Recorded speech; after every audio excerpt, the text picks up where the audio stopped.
right, we are back, and this has been mind blowing.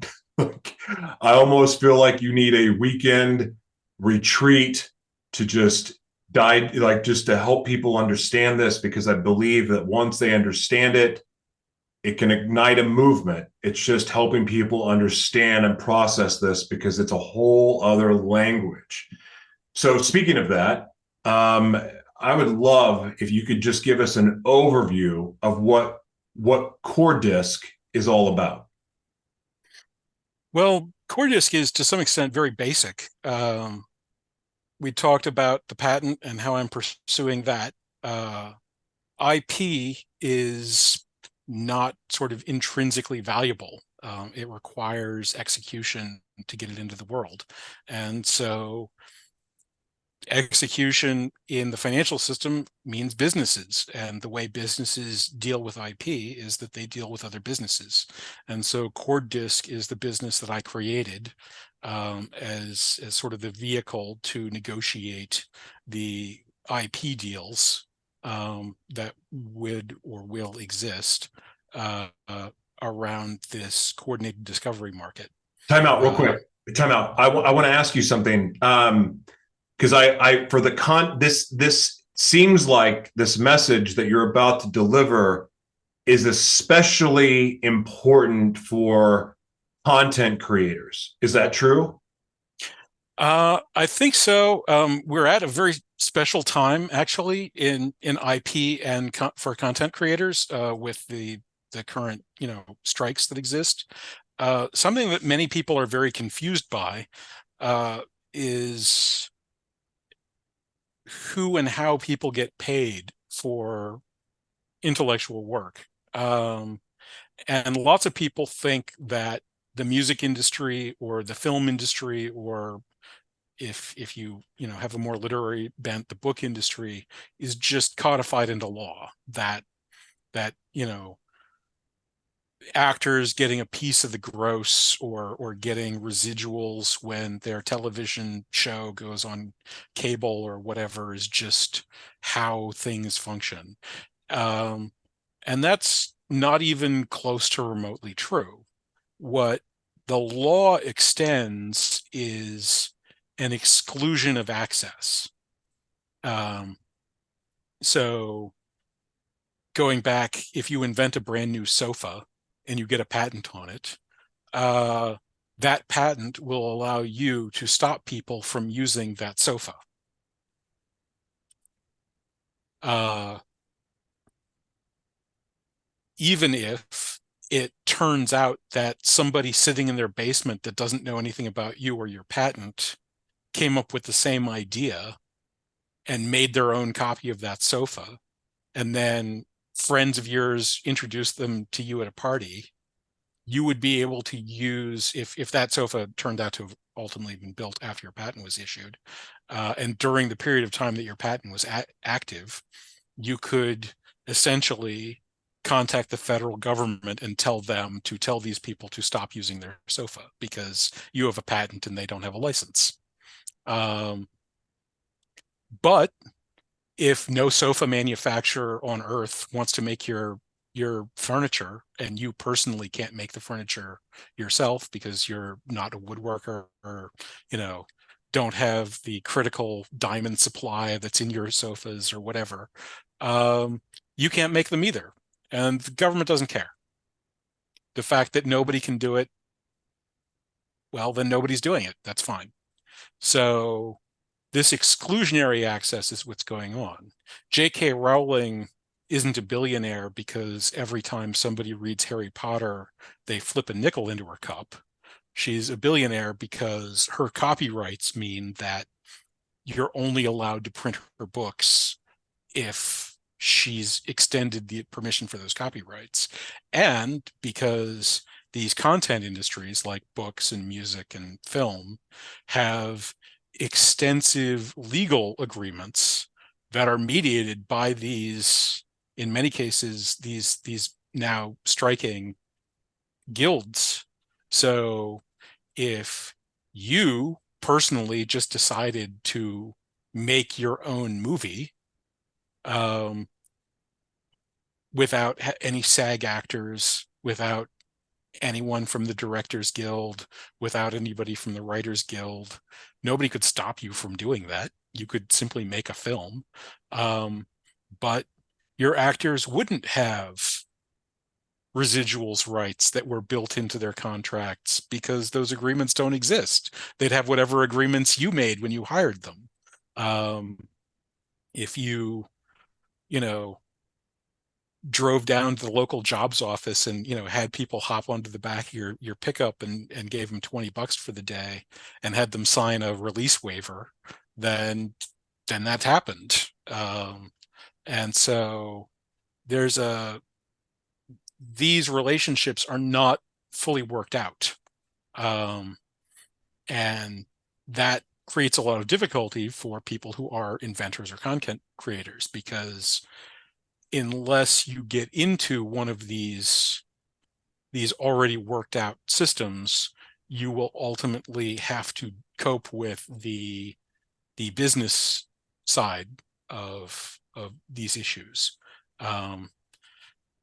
I was just mentioning to my dad one of my famous entertainment industry stories of the guy who wrote the book that Rambo is based on. The book did relatively well. It got optioned by Hollywood, and so he hired an entertainment lawyer to deal with contract negotiations. And the negotiations got rather hung up on the point of sequels. And he didn't want to contest it. It had been going on. He was, upset about business issues, didn't want to cope with this. He was a writer. And he said, what sequels? The end of the book is that the guy dies. There can't be sequels. Why do I need to have something in this contract that they don't want to give me that gives me rights to these sequels when the character's dead at the end of the movie? And the lawyer said, in Hollywood, if it makes money, there's going to be a sequel. You hired me for my expertise. You can fire me, but you can't sign a contract while I'm your attorney that doesn't give you the rights to the sequels. And of course, there's been 5 or 6 or whatever Rambo movies. And Creed. And so, It's been, right. yeah. Well, he didn't write the basis of Rocky, so he doesn't own those. But that same kind of thing applies. I'm sure Stallone is making a few points off of the Creed movie that doesn't have him in it, because he created that universe and that's how they put these things together. So having a business as the entity to engage those negotiations and deal with other businesses is effectively the way of the world. And so that's why Coordisc, as far as the name, I got lucky. Coordinated discovery, it's the first syllable of those 2 words, and I just did a quick Google search and found out that that's 2 syllables that people hadn't put together before. So that was easy to grab. And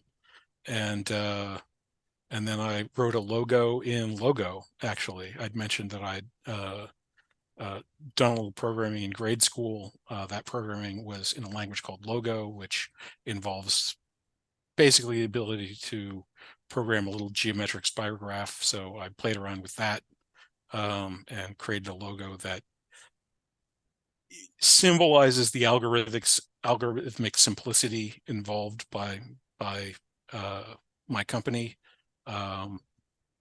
And then that's it, basically. You pay the fee and you're good to go. I want to ask you in really 2 sentences or less, if possible. I want to answer this question because you've kind of given an overview of it and some other questions. But what impact do you hope your white paper will have on the field of economics and market design? I'd like economics which already recognizes itself as a practical subset of philosophy, to understand that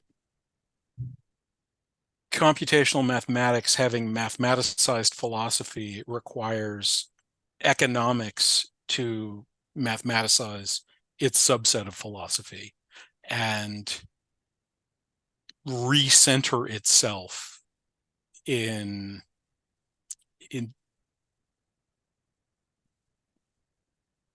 explaining systems in terms of objective reality and decenter itself from sort of the sociological apologetics that it presently stands at, where effectively people are explaining why it's either good or bad that people are either successful or unsuccessful. Dang. I vibe with that. I like this. All right. We are going to take a quick break and we're going to discuss a subject I actually can add more value to. In our next segment, we're going to get into multimedia. We'll be right back after this.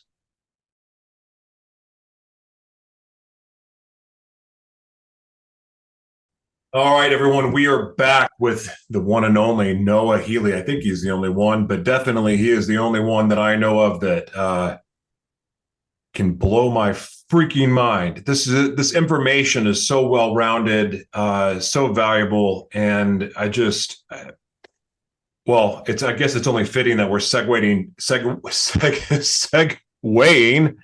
to multimedia.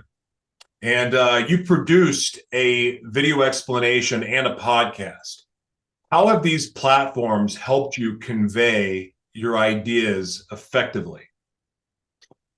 Well, the podcast is a fairly recent experiment, so we'll have to see how that works out. And it's not specifically about my marketplace ideas. I'm working with another guy named Marty Weiner, and we're talking about broader impacts of AI technology on society.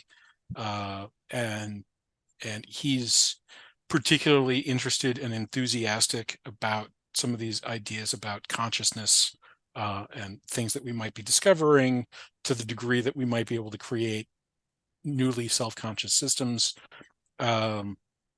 He's very much in the tech world. He's currently retired, but he was the CTO of Reddit, was his last job. And he was one of the engineers that was, in whatever the initial garage was for Pinterest. So he's got real bona fides there. The video has had some utility so far in getting people's heads wrapped around it. Neither of them have really had a chance to go viral yet, but the major value proposition for both of these things, in terms of getting my ideas promoted, is the process of doing what we're doing right now. I'm fairly decent at explaining things to myself, but that has led to, well, I was just having a conversation yesterday with somebody that described me as too alien to connect to, because I have these perspectives that are, it's fair for me to use words that are similar to words that other people use, but the sense in which I mean them is frequently wildly different. And my perspectives on what's useful or useless or harmful are very, very different, because I'm not looking at the same thing that other people are looking at. And so the process of working with other people to describe to them what I'm talking about and how to draw pictures that describe that, and seeing what other people are understanding from my words, and then adjusting what those words are to create better understandings. either through the video or just in conversations with Marty or some of our guests, is helping me, I hope, to reach back across this divide where I've trodden down this very different path that is, I'm quite convinced, still real.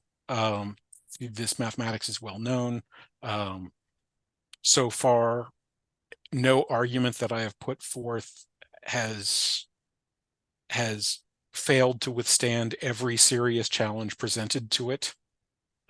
So, for example, the patent system, they came up with 5 apparently prior pieces of art and have insisted on numerous textual changes to the patent over the roughly 6-year period where they were still acting as if they were going to give me a patent.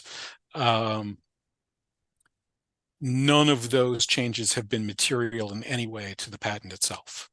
So it is the case that the first set of claims, as I described, were expansive beyond the point of reason.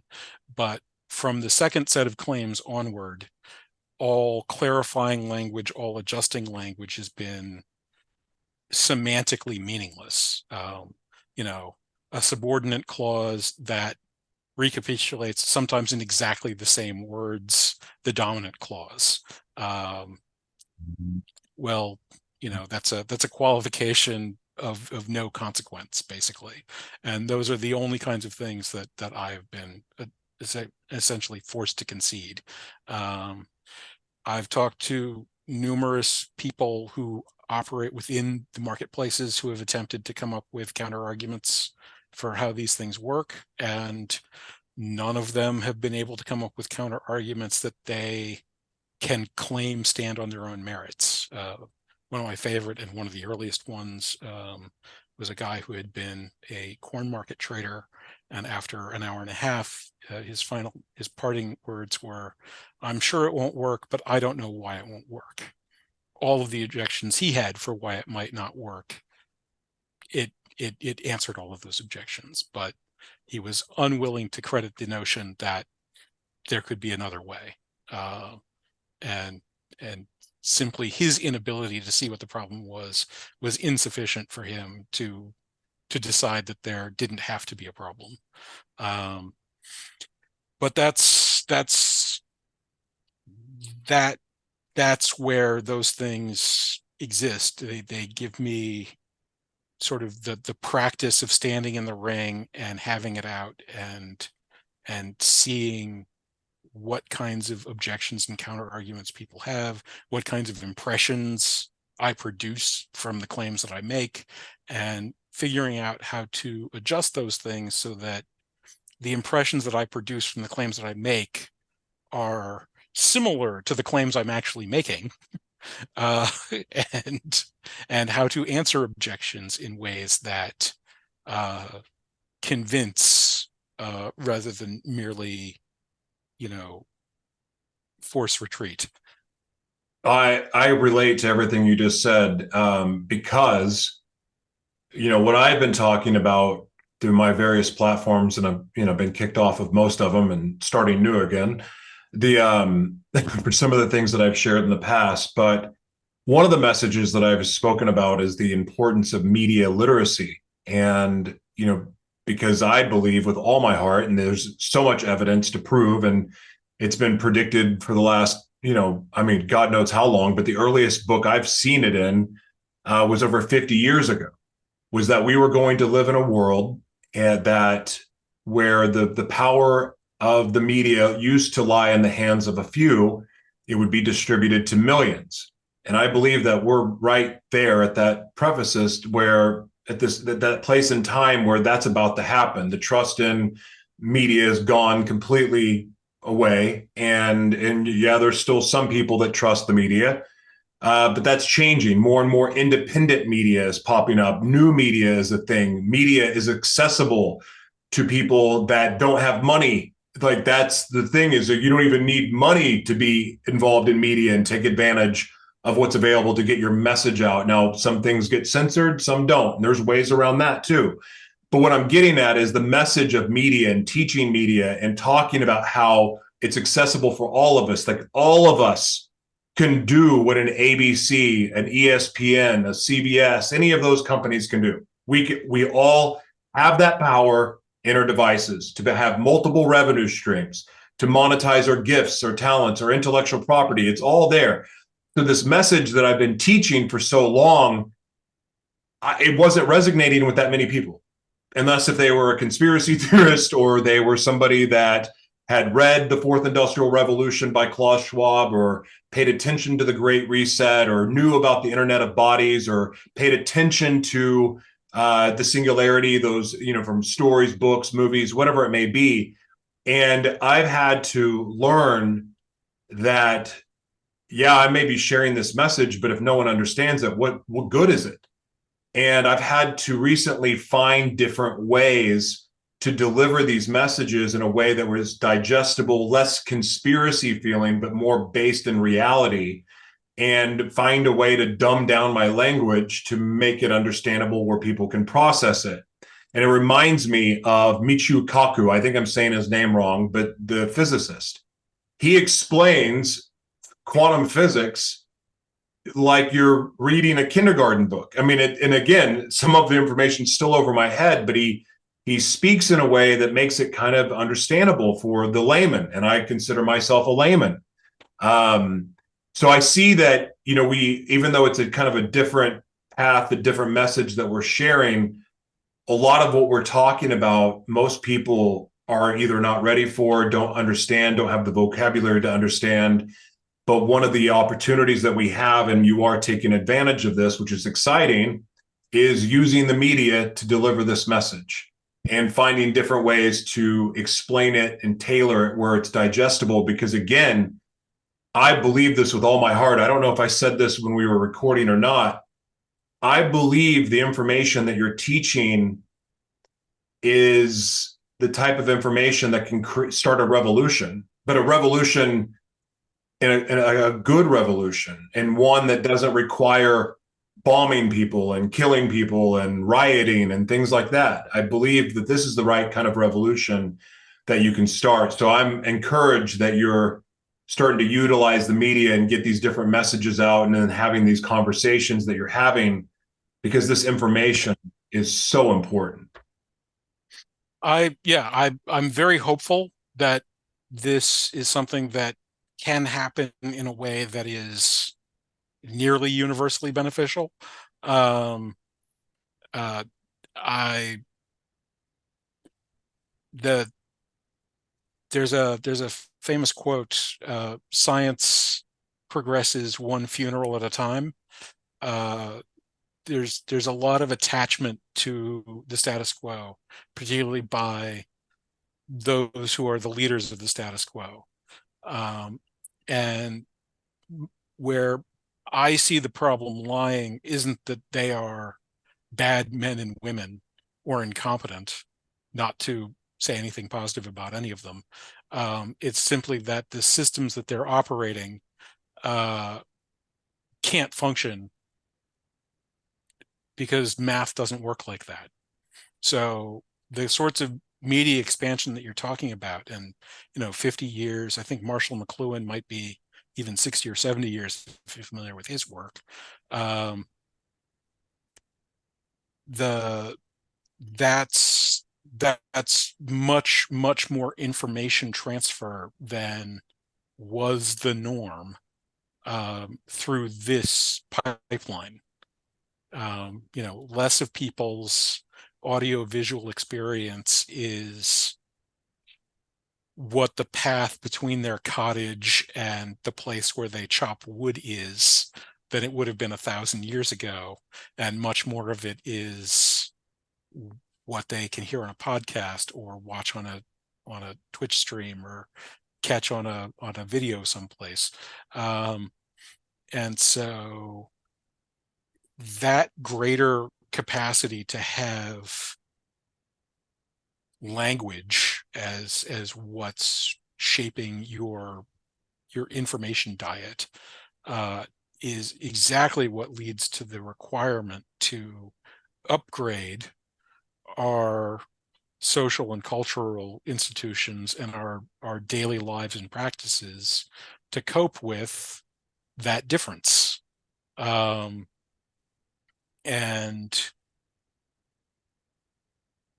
we are going to see the systems continue to be overwhelmed and collapse. And I've said this before. I'm not sure if I've said it on a podcast. Things are going to become however bad things have to become for the successful to abandon the systems that made them successful. That could be the result of small groups of people developing entirely new economic societies that effectively don't need to reference them and function better. It could be ones that don't function better, but function at all, and sort of the world can go to hell outside of them. So we have the downfall of Rome and the rise of Britain through industrialization as sort of two broad models of how we could cope with being incapable of dealing with the capacities that we now have. And it's very much a choice. I'm very much trying to offer paths towards a choice of greater human capacity and understanding, because I'm very much in favor of those things. But it's not up to me. There's 8-ish billion of us, and while majority isn't going to rule, the current plan, as far as I can tell, is to have a dark age. And unless at least, well, for my system, at least a few dozen, but probably realistically, thousands of people decide not to have a dark age, then we'll have one. Yeah, we're aligned on that. And that's that conversation alone would be 3 hours. So I at least with tying in what I believe about that. And but again, I'm forever an optimist. And I do believe that I believe that we're going to get hit in the face really hard with something. This is just my opinion. I think we're going to get hit with a really brutal dose of reality, and then it's going to hurt like hell, and then comes a time of renewal, rebuilding, and honestly, the word that comes to mind, not maybe purity is not the word, but a fresh start. Like I just believe that that's going to come, and I don't know what that looks like. And I mean, I can fantasize and daydream about that, but I do feel that there's going to be a dark age of sorts, and then from that, something beautiful will come out of it. But that's just me. All right, we have one more segment left. I am. This has been awesome. This is fascinating, and I'm just really grateful for your time today. We're going to take a quick break and be right back with the final segment. And this one is going to be a little bit more uplifting, fun, and I mean, not that this hasn't been like, it's not depressing, but this is going to be a little bit more fun part of the conversation. So we'll be right back after this.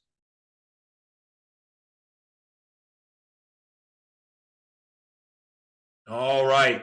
We are back with Mr. Noah Healy, and this has just been an absolutely amazing, informative conversation, and really just getting to hear the wisdom and just this knowledge base that so fascinating to me, and it just makes me want to learn more. Like every time I think I know something, I realize that there's a lot more I don't know.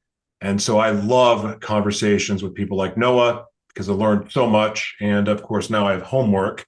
I've got so many pages of notes from this conversation. I hope you guys are taking notes as well. So Noah, let's get into your future plans and some of your vision that you may be willing to share with us. But I'd love to know, what are your future plans for Coordisc and your work in market design?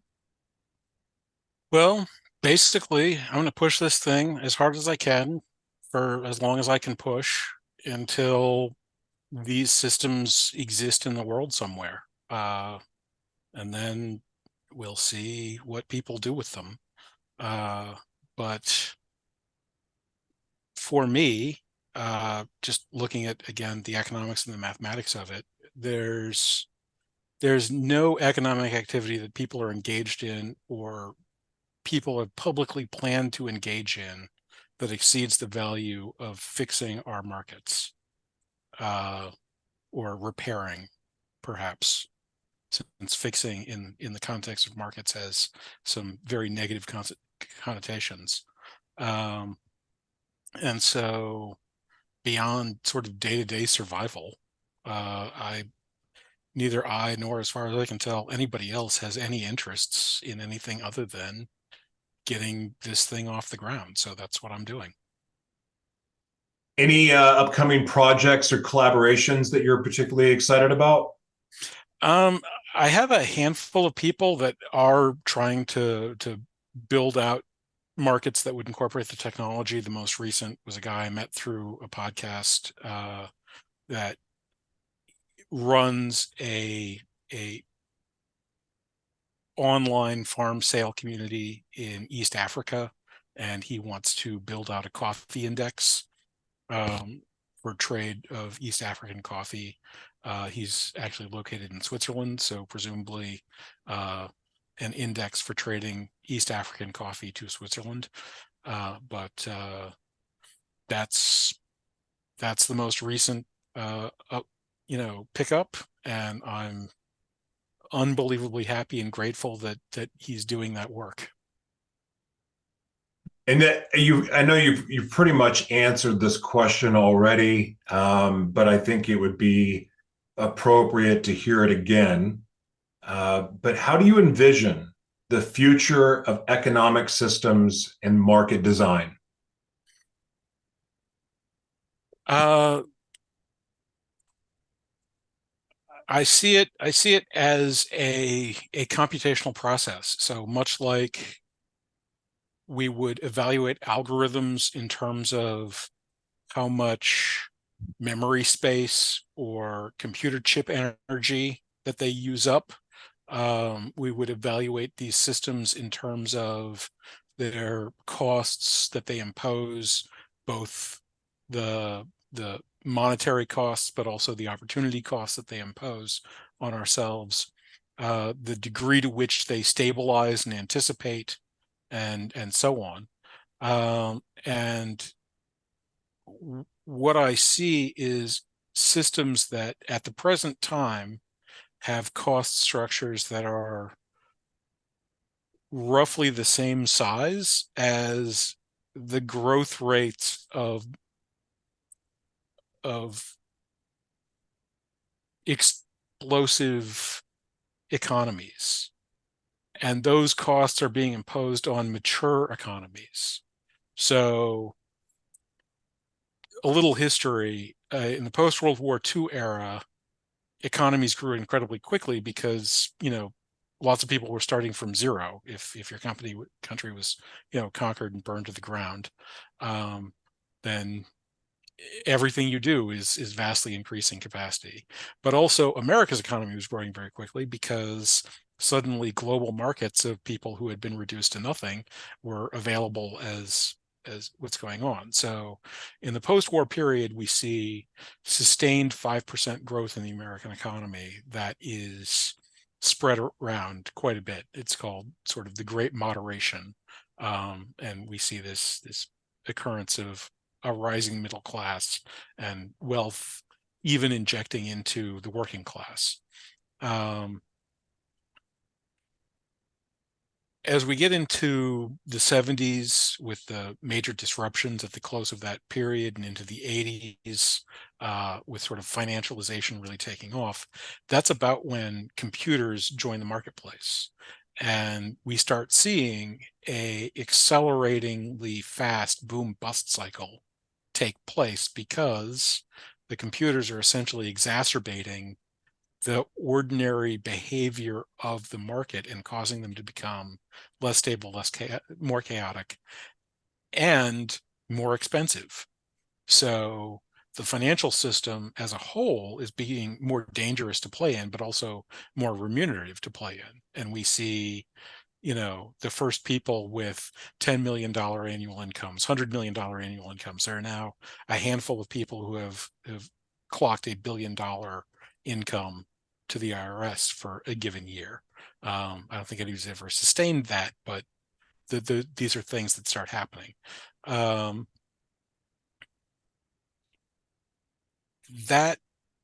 That's also slowed down the rate of growth. We now have 2% annualized rate of growth, and some argue that even that is being generous because we're undercounting our inflation rates, and so the true rate of growth would be negligible if that were the case.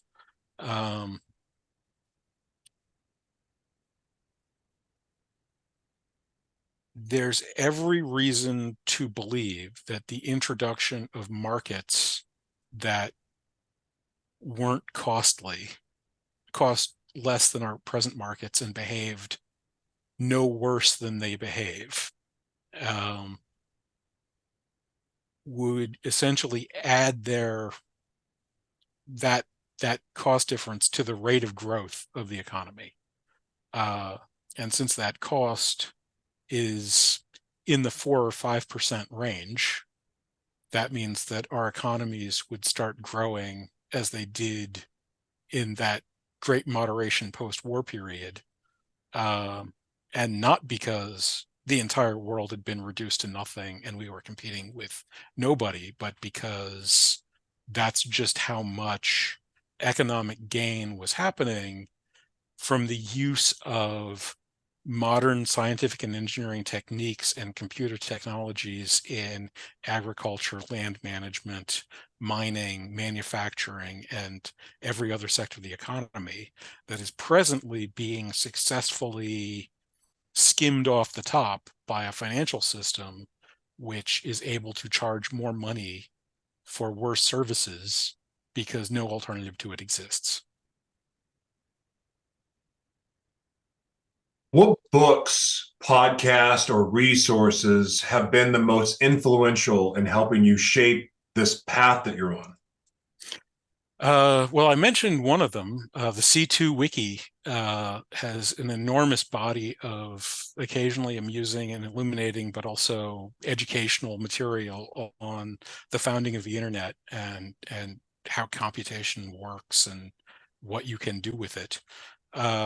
There's also something called the Turing Award, which has an associated sort of after dinner speech, and the Turing Award lectures are in general quite good, but a few of them are really stand out and they're worth reading. And so those sorts of influences are kind of the principal things that got me onto the road and thinking in things in terms of algorithms, computation, and information.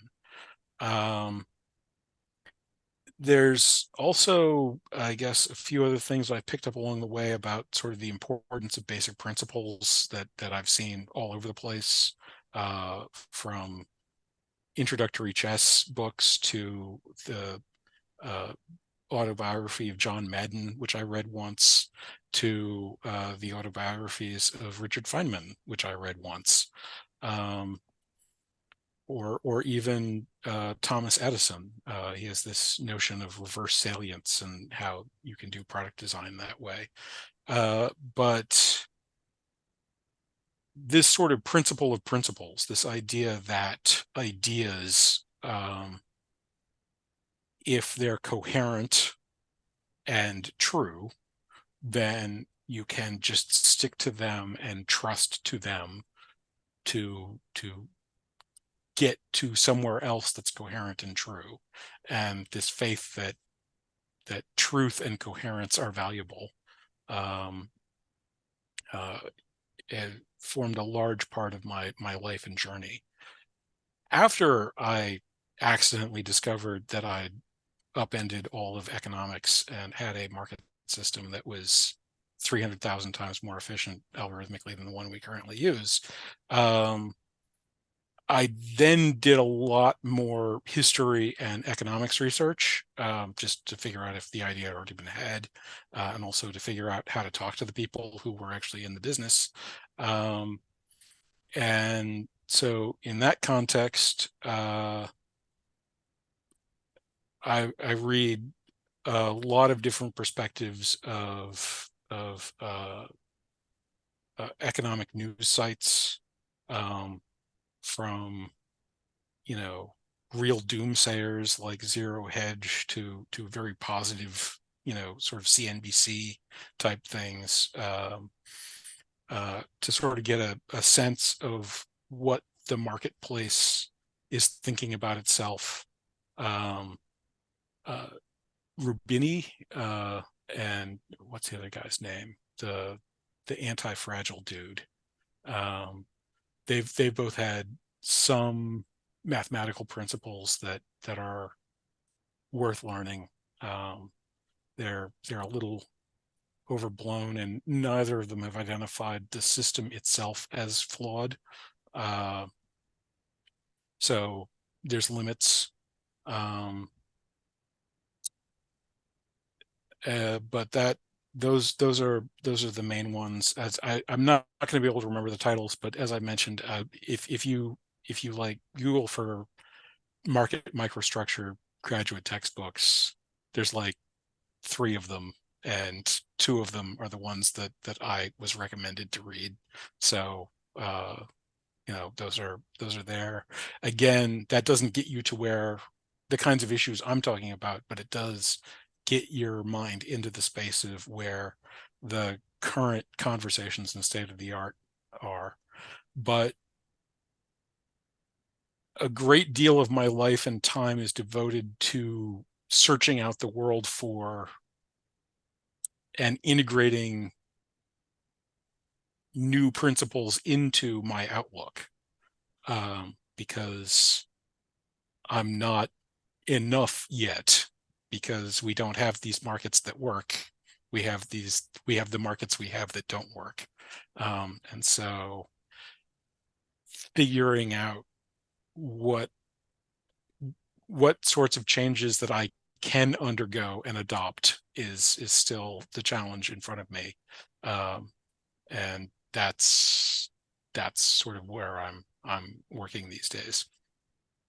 Seems very human of you. All right. Sure.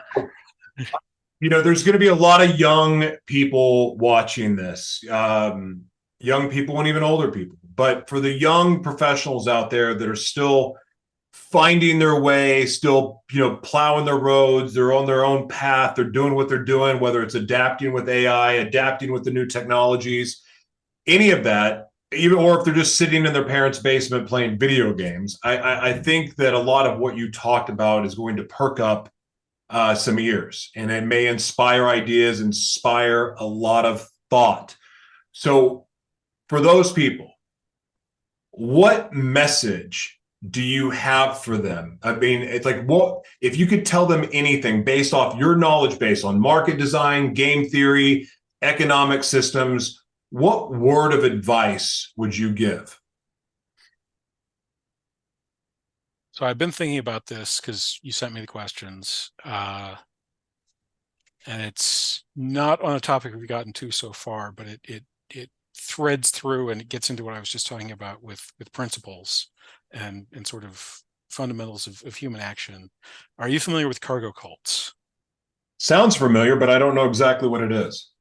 So cargo cults are this weird thing that's actually real. You can go look this up. And there's a few phases of learning and understanding about cargo cults. And the first one is you can't believe that this is real. There are tribal groups in the Pacific Islands that worship naval air stations. These people's essentially first contact with complex society was the island hopping strategy of the American assault in the Pacific.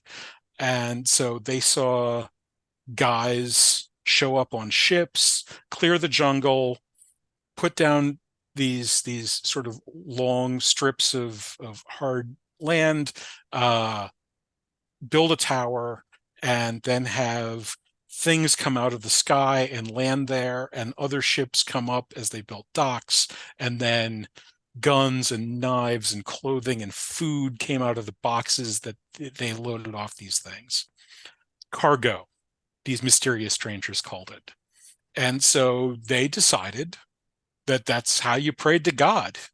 God provided this cargo to people that underwent this ritual of building a tower and talking into a thing that's shaped like a radio mic.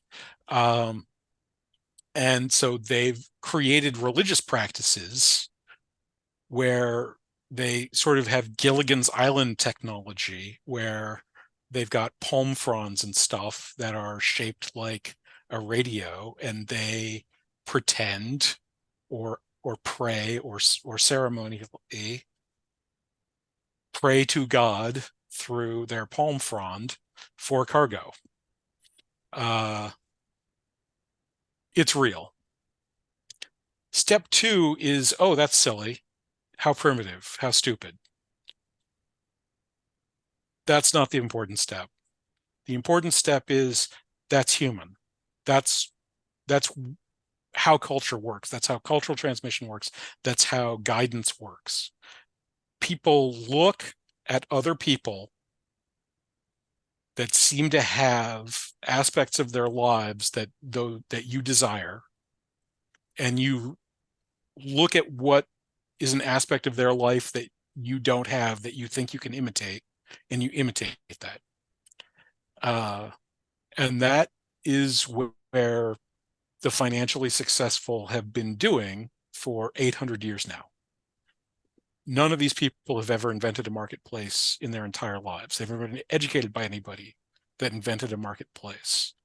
They've never talked to anybody that read a book by anybody that invented a marketplace, because as far as history is concerned, nobody's invented a marketplace in millennia, and we know better than to use any of those marketplaces from prior eras, because they're not as efficient and useful as the kind we currently have.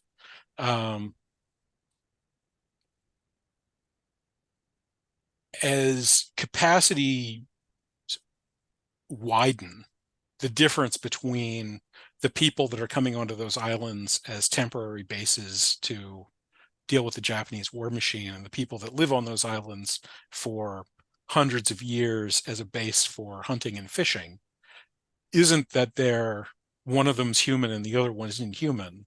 The difference is vastly greater technological capacity of one of the two groups. And we are in an environment where exponentially increasing technological capacity has been a normal part of life for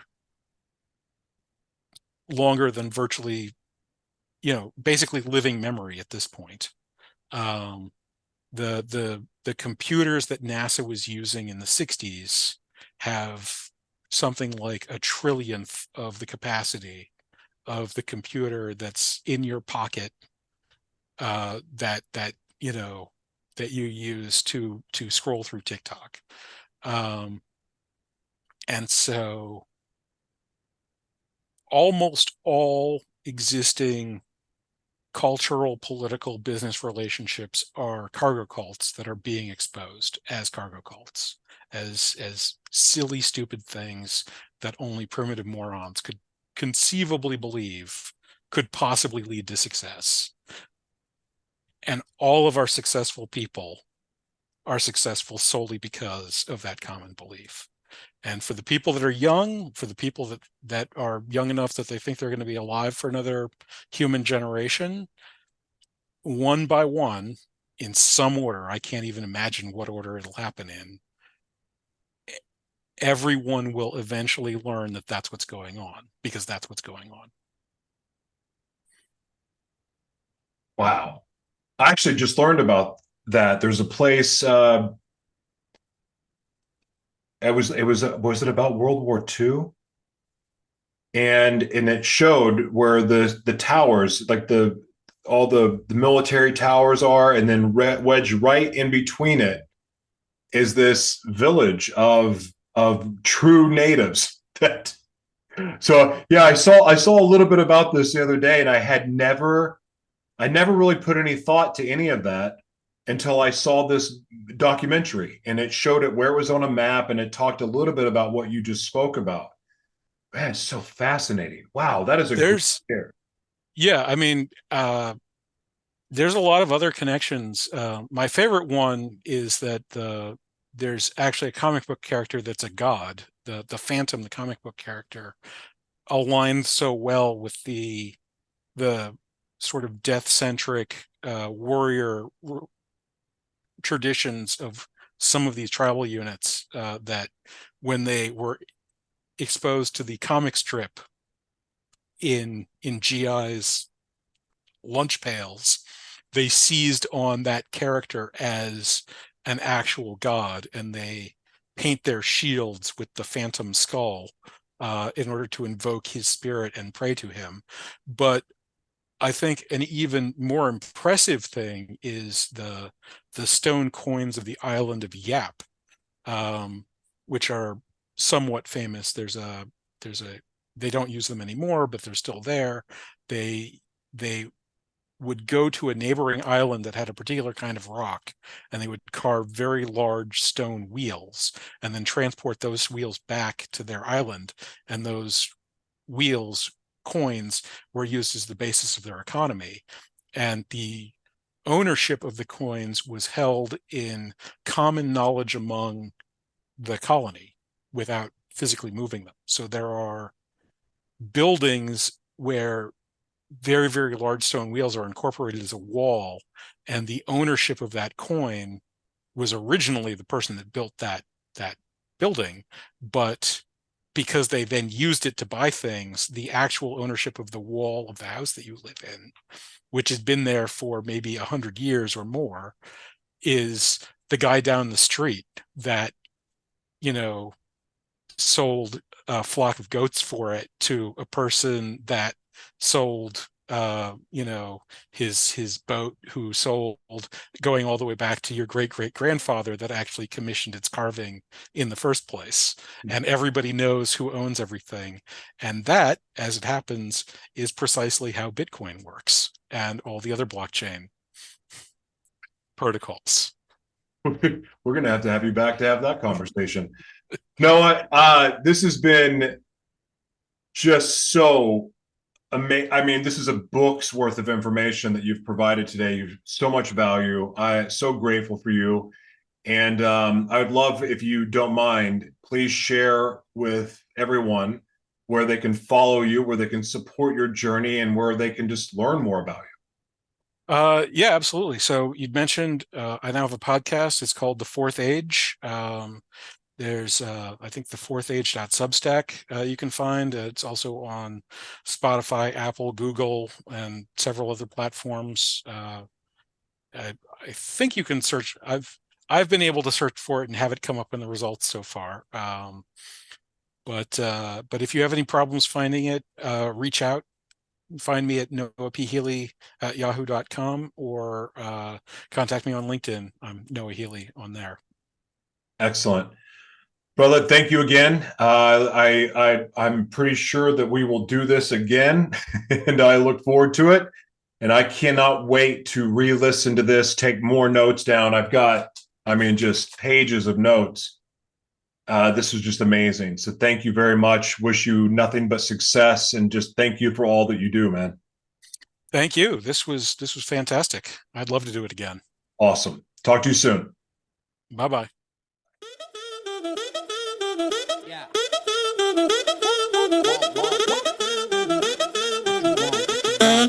Yeah. My come and never sleep on me. I some change you know I go get what you're looking at. Food 너의 눈 허리 멍청했고 find your comfort from another yeah. I go low like undercover yeah.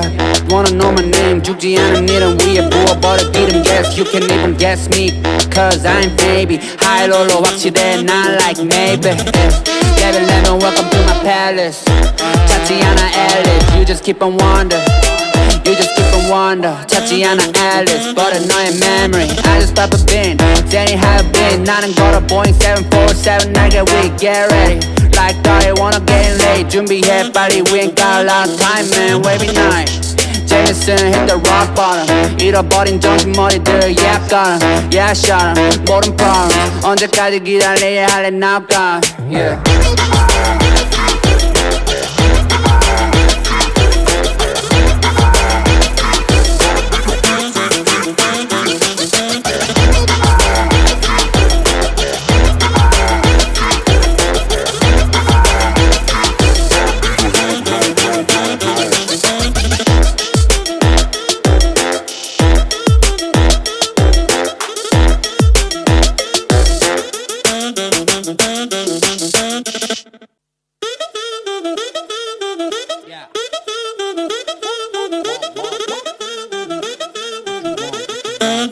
Yeah.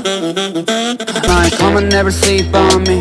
Eyes on my chain, 숙여 너의 고개를 what you looking at? Fool 너의 눈 허리 멍청했고 Find your comfort from another yeah. I go low like undercover yeah. Wanna know my name 죽지 않은 일은 위에 부어버려 기름 guess you can even guess me Cause I'm baby high low로 확실해 not like maybe Baby let me welcome to my palace 찾지 않아 Alice You just keep on wonder You just keep on wonder 찾지 않아 Alice 버려 너의 memory I just pop a bin Danny have been 나는 걸어 Boeing 747 날개 we get ready